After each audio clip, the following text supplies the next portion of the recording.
మరికొద్ది రోజుల్లో దేశవ్యాప్తంగా ప్రజలు హోలీ పండుగ జరుపుకోనున్నారు. హోలీ పండుగ అంటే రకరకాల రంగులతో పాటు గులాల్ ఒకరిపై ఒకరు చల్లుకుంటారు. దేశవ్యాప్తంగా అన్ని రాష్ట్రాల్లో దాదాపుగా ఇలాగే ప్రతి ఒక్కరూ ఈ పండుగను జరుపుకుంటారు.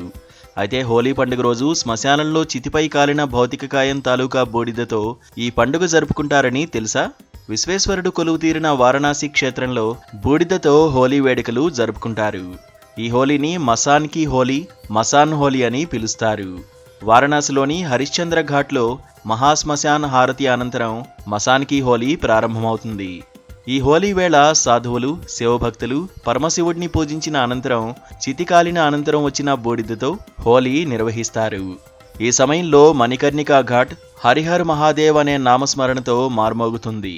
అయితే చితి నుంచి వచ్చిన బూడిదతో హోలీ ఆడడం వల్ల శివుడికి ఆనందం, ఆయన భక్తులకు శ్రేయస్సుతో పాటు ఆశీర్వాదం లభిస్తోందని మత విశ్వాసం ఉంది. ఈ నేపథ్యంలో మసాన్ హోలీ నిర్వహిస్తారు. 2025 మార్చి 11వ తేదీన ఈ మసాన్ హోలీ జరుపుకుంటారు. ఉత్తరప్రదేశ్లోని వారణాసిలో రంగభరి ఏకాదశి రోజున ఈ హోలీ పండుగ ప్రారంభమవుతుంది. రంగభరి ఏకాదశి నుంచి 6 రోజుల పాటు ఈ హోలీ పండుగ జరుపుకుంటారు. రంగభరి ఏకాదశి రెండో రోజున మసాన్ హోలీ జరుపుకుంటారు.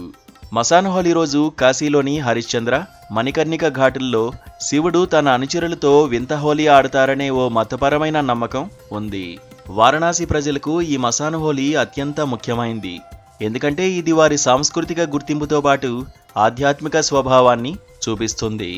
ఈ పండుగ వేళ వారణాసిలో చితిలోని బూడిదను ఉపయోగించడం ద్వారా జీవితం తాలూకు అస్థిరత, అలాగే ఈ ప్రాపంచిక జీవితంలో ఒక వ్యక్తి ఉనికి చక్రీయ స్వభావాన్ని సూచిస్తుంది. చితి జ్వాలలు మృతిని అవశేషాలను కాల్చేస్తాయి. అలాగే భోగిమంట బూడిదతో హోలీ జనన మరణ శాశ్వత చక్రాన్ని గుర్తుచేస్తుంది. ఇక హోలీ వేళ వినియోగించే శరీరం తాలూకా బూడిద మనస్సు, ఆత్మ నుంచి కాలుష్య కారకాలను తొలగించే ప్రక్షాళన ప్రభావాలను కలిగి ఉంటుందని ఇక్కడి ప్రజలు విశ్వసిస్తారు. వారణాసిలోని శ్మశానంలో హోలీ వేళ ఒకరిపై ఒకరు బూడిదను పూయడం ద్వారా ప్రజలు ఆధ్యాత్మిక ఉల్లాసంతో పాటు అంతర్గత శుద్ధీకరణ జరుగుతోందని చెబుతున్నారు.